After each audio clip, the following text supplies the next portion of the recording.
శుక్లాం బ్రహ్మవిచారసారపరమామాద్యాం జగద్వ్యాపినీం వీణాపుస్తకధారిణీమభయదాం జాడ్యాంధకారాపహాం హస్తే స్ఫాటికమాలికాం విదధతీం పద్మాసనే సంస్థితాం వందే తాం పరమేశ్వరీం భగవతీం బుద్ధిప్రదాం శారదాం. శ్రీ మహాగణాధిపతయే నమః. శ్రీ మహాసరస్వత్యై నమః. శ్రీ గురుభ్యో నమః. 2026వ సంవత్సరంలో మకర రాశి జాతకులకు సంవత్సర గోచార ఫలితం ఎలా ఉందో తెలుసుకుందాం. ఈ 2026వ సంవత్సరంలో ముఖ్యమైనటువంటి గ్రహాల యొక్క స్థితి ఎలా ఉంది అని అంటే, గురువు 1 జూన్ 2026 వరకు మిథునంలో సంచరిస్తున్నాడు. తదనంతరం కర్కాటక రాశిలోకి ప్రవేశిస్తున్నాడు. 31 అక్టోబర్ 2026 వరకు కర్కాటక రాశిలో సంచరిస్తున్నాడు. తదనంతరం సింహరాశిలోకి ప్రవేశిస్తున్నాడు. 24 జనవరి 2027 వరకు సింహరాశిలో సంచరిస్తున్నాడు. ఇక శనైశ్వరుడు మీనరాశిలో సంచరిస్తున్నాడు సంవత్సరం అంతా కూడాను. రాహువు 5 డిసెంబర్ 2026 వరకు కుంభరాశిలో ఉంటూ తదనంతరం మకర రాశిలోకి ప్రవేశిస్తున్నాడు. కేతువు 5 డిసెంబర్ 2026 వరకు సింహరాశిలో సంచరిస్తూ తదనంతరం కర్కాటక రాశిలోకి ప్రవేశిస్తున్నాడు. ఈ విధంగా గ్రహస్థితి ఉంది. అయితే ఈ గ్రహస్థితి మకర రాశి జాతకులకు ఎలా ఉంది అనే విషయాన్ని మనం చూసినట్టయితే, గురువు ప్రథమంగా 6వ స్థానంలో సంచరిస్తున్నాడు. తదనంతరం 7వ స్థానంలోకి ప్రవేశిస్తున్నాడు. తదనంతరం 8మంలోకి ప్రవేశిస్తున్నాడు. అంటే గురువు 6, 7, 8 స్థానాలలో సంచరిస్తున్నాడు. 7వ స్థానం చాలా అనుకూలంగా ఉంటుంది గోచార రీత్యా. అది సంవత్సరం మధ్యకాలంలో 7వ స్థానంలో ఉంటున్నాడు. శనీశ్వరుడు 3వ స్థానంలో గోచార రీత్యా అనుకూలమైనటువంటి స్థానంలో ఉన్నాడు. రాహు ద్వితీయం, కేతువు 8వ స్థానంలో ఉన్నాడు, ప్రతికూలంగా ఉన్నారు. ఈ విధంగా ఈ స్థానాలలో ఈ ముఖ్యమైనటువంటి గ్రహాలు సంచరిస్తున్నాయి. అయితే ఈ సంచారం మూలకంగా మనకు ఈ ఫలము ఎలా ఉంది అనేటువంటి విషయాన్ని మనం చూసినట్టయితే, శని చాలా అనుకూలంగా ఉన్నాడు ఈ సంవత్సరం. మకర రాశి వారికి రాశ్యాధిపతి అయినటువంటి శని గోచార రీత్యా 3వ స్థానంలో ఉన్నాడు, చాలా శుభస్థానంలో ఉన్నాడు. కనుక శని మూలకంగా మనకు మీరు పడేటువంటి కష్టానికి తగిన ప్రతిఫలము ఈ సంవత్సరము ఉంటుంది. మీరు కొంత శ్రమించినట్టయితే దానికి రెట్టింపు ఫలితం మీరు పొందేటువంటి అవకాశం బాగా కనబడుతుంది. శని మూలకంగా ఉద్యోగంలో స్థిరత్వం ఉంటుంది, రావాల్సినటువంటి డబ్బు చేతికి అందుతుంది. సమయానికి చేతిలో డబ్బు ఉండడం మూలకంగా మీరు సుఖమయంగా ఈ సంవత్సరాన్ని గడుపుతారు. వ్యాపారము లాభదాయకంగా కొనసాగుతుంది, ఆదాయము ఓవరాల్గా పెరుగుతుంది. కుటుంబ బాధ్యతలు మట్టుకు పెరుగుతాయి. కుటుంబంలో ఉన్నటువంటి సోదరులు, సోదరీమణులు, పిల్లలు, వీళ్ళ యొక్క బాధ్యత, కుటుంబ పెద్దలు, తల్లిదండ్రులు, వీళ్ళందరి యొక్క బాధ్యత పెరిగేటువంటి అవకాశాలు బాగా ఉన్నాయి. దాంపత్యంలో మట్టుకు కొంత సర్దుబాట్లు ఈ సంవత్సరము అవసరము. అంటే భార్యాభర్తలు కొంత అవగాహనతో ముందుకు వెళ్ళాలి, ఫ్లెక్సిబుల్గా ఉండాలి. అనవసరమైనటువంటి డిస్కషన్స్లోకి వెళ్లకుండా ఉన్నట్టయితే మీకు దాంపత్యము అనుకూలంగా ఉంటుంది. పిల్లల భవిష్యత్తు చాలా బాగుంటుంది ఈ సంవత్సరం. వాళ్ళ విషయంలో మీరు మంచి నిర్ణయాలు తీసుకుంటారు. చదువు లోపల కానివ్వండి, వాళ్ళ యొక్క ఉద్యోగము, సెటిల్మెంటు, హయ్యర్ ఎడ్యుకేషన్ విషయంలో అన్ని రకాలుగా మీకు బాగా కలిసి వస్తుంది ఈ సంవత్సరము. ఇకపోతే ఆరోగ్య విషయంలో కొంత జాగ్రత్తలు తీసుకోవాలి. సంవత్సరం చివరి లోపల 8మంలో గురువు ఉన్నాడు. ఆ సమయంలో రాహు కేతువులు కూడాను కుటుంబ 8మ స్థానంలో ఉన్నారు కనుక మీకు వర్క్ లోడ్ మూలకంగా శారీరక శ్రమ ఎక్కువగా ఉండేటువంటి అవకాశం కనబడుతుంది. కనుక ఆరోగ్యాన్ని నిర్లక్ష్యం చేయకూడదు అనేటువంటి విషయం మనకు ఈ సంచారం మూలకంగా తెలుస్తుంది. ఓవరాల్గా మీరు రుణ విముక్తులవుతారు.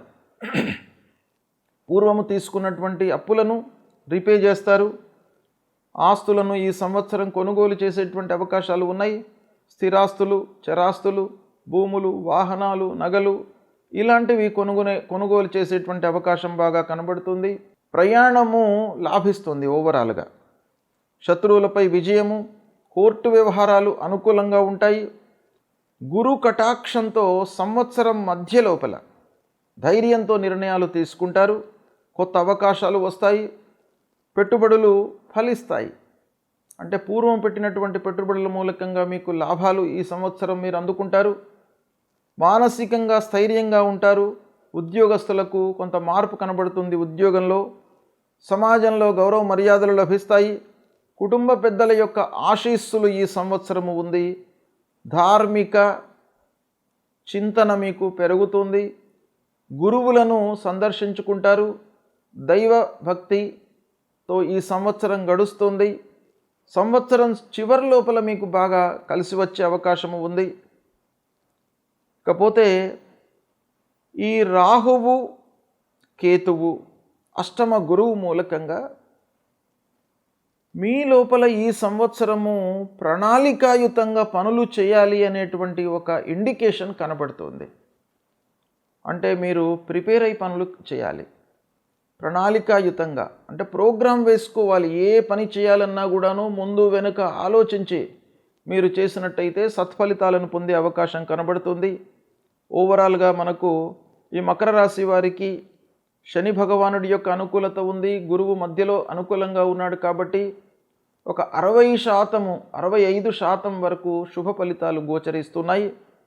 అయితే ఏ గ్రహాలు మీకు ప్రతికూలంగా ఉన్నాయి అనే విషయాన్ని మనం చూసినట్టయితే గురువు, రాహు, కేతువుల ప్రీత్యర్థమై మీరు పరిహారాలు చేసుకోవడం మంచిది. గురువు కొరకై గురువులను సందర్శించుకోండి. దత్తాత్రేయ స్వామిని కొలవండి. దక్షిణామూర్తి స్తోత్ర పారాయణం చేయండి.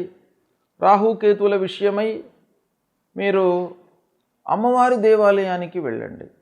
అమ్మవారిని సందర్శించుకునే సమయం లోపల దుర్గే స్మృత హరతి భీతిమశేష జంతోః స్వస్థై స్మృత మతిమతీవ శుభాన్ దదాసి దారిద్ర్య దుఃఖ భయహారిణికా త్వదన్య సర్వోపకార కరణాయ సదార్ద్ర చిత్త అనేటువంటి ఈ స్తోత్రాన్ని పఠిస్తూ అమ్మవారిని సేవించండి. తప్పకుండా మీకు అనుగ్రహం లభిస్తుంది.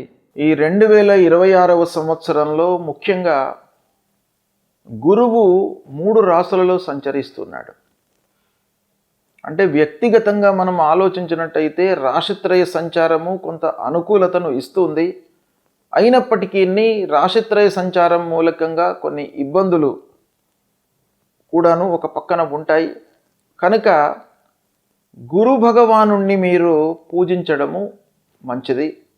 అంటే గురు భగవానుడు అనంటే సద్గురువులను సేవించండి. ఈ సంవత్సరము ధార్మిక ప్రచారం లోపల ఎవరైతే వాళ్ళ జీవితాన్ని మొత్తం కూడాను సమాజానికి, సంఘానికి, మనుష్యులకు అర్పణ చేస్తారో అలాంటి వాళ్లను మీరు సేవించడం మూలకంగా మీకు సత్ఫలితాలు కలుగుతాయి. అంతేకాకుండా తల్లిదండ్రులను మీరు సేవించండి. ఈ 2026వ సంవత్సరంలో ఎవరైతే తల్లిదండ్రులను సేవిస్తారో ప్రతినిత్యం కూడాను వాళ్ళ యొక్క బాగోగులు తెలుసుకుంటూ, వాళ్ళ యొక్క యోగక్షేమాలను తెలుసుకుంటూ ఉంటారో వాళ్లకు ఆ గురు భగవానుడి యొక్క అనుగ్రహం లభిస్తుంది. కనుక అది చేయండి. అంతేకాకుండా కార్యాల లోపల మనకు ఆటంకము, విఘ్నాలు రాకుండా ఉండడానికి ప్రతినిత్యం కూడాను గణపతిని స్మరించండి. గణపతి దేవాలయానికి వెళ్ళండి. ఆ గణపతి మూలకంగా మీరు చేసేటువంటి పనుల లోపల ఆకస్మికమైనటువంటి ఆటంకాలు లేకుండా ఉంటాయి. కాబట్టి ఆ గణపతి యొక్క అనుగ్రహం మీకు బాగా కావాలి. ఇక మీరు ఉన్నటువంటి స్థితిని అలాగే ఉంచడానికి ఆ విష్ణువు యొక్క అనుకూలత, అనుగ్రహము మీకు కావాలి. కాబట్టి విష్ణు సహస్రనామ పారాయణం చేయండి. శ్రీమన్నారాయణుణ్ణి మీరు కొలవండి ప్రతినిత్యం కూడాను. తప్పకుండా మీకు ఒక మంచి స్థితిని ఇస్తాడు ఈ సంవత్సరం మొత్తం కూడాను. అదేవిధంగా ఐశ్వర్య ప్రదాత అయినటువంటి ఆ శివుణ్ణి కూడాను మీరు అర్చించండి. ఈ సంవత్సరం మొత్తం కూడాను మీకు అందుబాటులో ఉన్నటువంటి దేవాలయానికి వెళ్ళండి. అక్కడ శివుడికి అభిషేకం చేయడము, బిల్వార్చన చేయడము, పంచామృతములతో అభిషేకం చేయడం మూలకంగా ఆ శివుని యొక్క అనుగ్రహంతో మీకు ఐశ్వర్యము కలుగుతుంది. ఐశ్వర్యం అంటే సంతానం లేనటువంటి వాళ్లకు సంతానాన్ని ఇస్తాడు. ఏదైతే మీరు అభీష్ట కార్యసిద్ధి మీ మనసులో ఏదైతే పెట్టుకుని ఆ భగవంతుడి దేవాలయానికి వెళ్ళి భగవంతుణ్ణి కొలుస్తారో ఆ కోరికలను తీరుస్తాడు. కాబట్టి ఇవన్నీ కూడాను మీరు చెయ్యండి. గ్రహస్థితి ఒక రకంగా అనుకూలంగా ఉన్నా ప్రతికూలంగా ఉన్నప్పటికీ ఆ పరిహారం రూపంలో మనం భగవంతుణ్ణి ప్రతినిత్యం కూడాను కొలిచినట్టయితే మీకు అన్ని విషయాలలో మంచి ఫలితాలను ఆ భగవంతుడు మీకు ప్రసాదిస్తాడు. మీరు భగవంతుణ్ణి నమ్మండి, దేవాలయానికి వెళ్ళండి, దేవుణ్ణి కొలవండి. తప్పకుండా మీకు మంచి ఫలితాలు ఈ 2026వ సంవత్సరంలో కలుగుతాయి.